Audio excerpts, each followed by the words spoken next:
नमस्कार। टारगेट होमो में आप सभी का स्वागत है।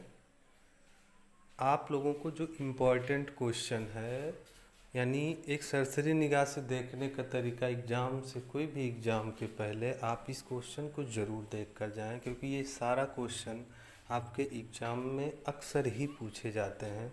अगर आप देख लेते हैं 10 मिनट 5 मिनट का वीडियो, इम्पॉर्टेंट क्वेश्चन ही हम इसमें देते हैं, तो आपका हो सकता है कि एक दो क्वेश्चन से सिलेक्शन रुकता हो और आपको इसमें लाभ मिल जाए और लाभ मिलकर आपका सिलेक्शन भी हो जाए।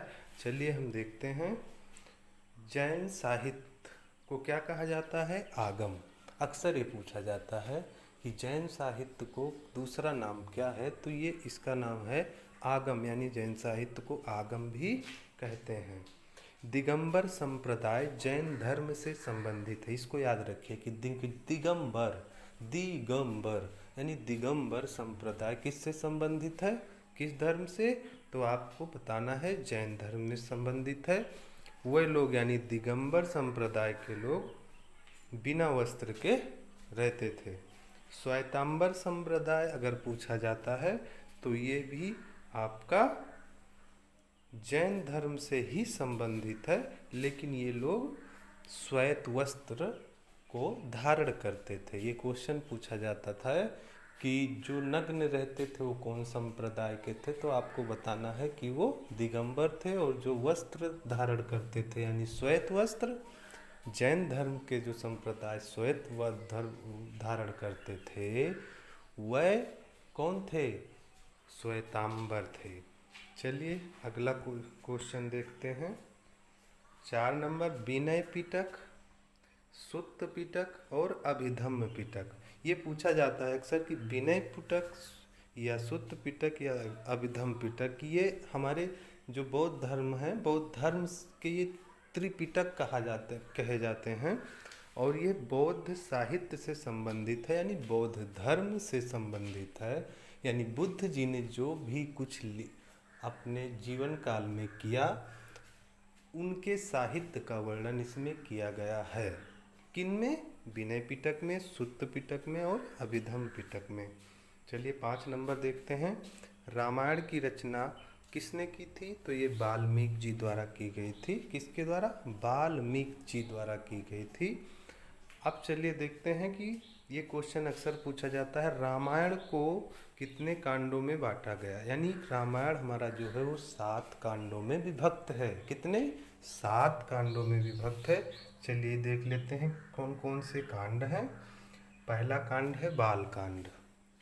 पहला कांड बालकांड, दूसरा कांड अयोध्या कांड, और तीसरा कांड अरण्य कांड, और चौथा सुंदर कांड, और 5वां किष्किंधा कांड।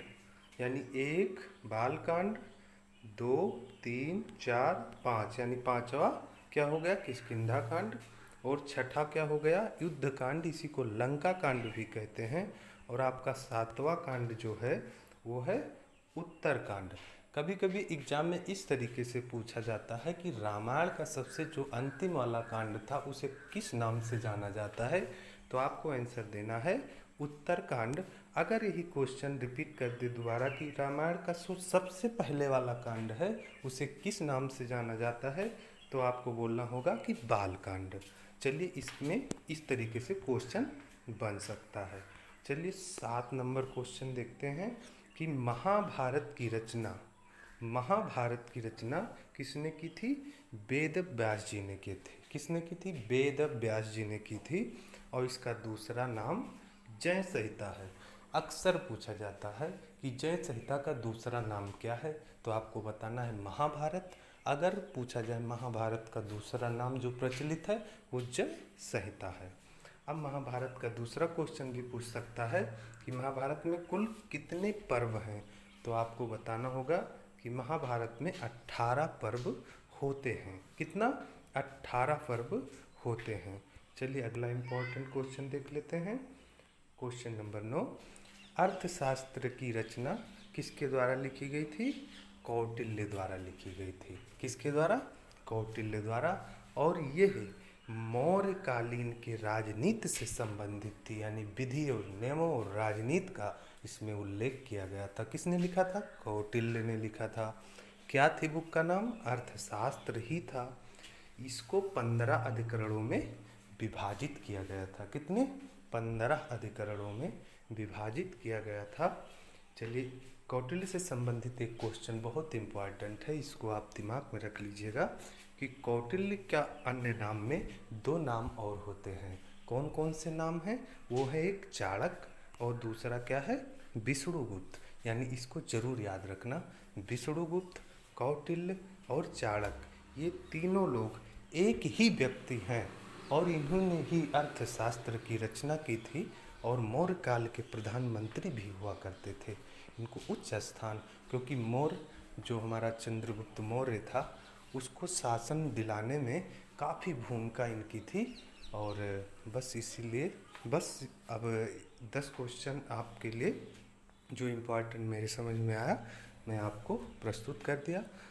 अगर आपको वीडियो मज़ेदार लग रही हो तो आप इस वीडियो को सब्सक्राइब भी कर लें चैनल को, और लाइक कर दें और दूसरे दोस्तों के पास भी भेजें जिससे उनका भी फ़ायदा हो। नमस्कार, जय हिंद, जय भारत।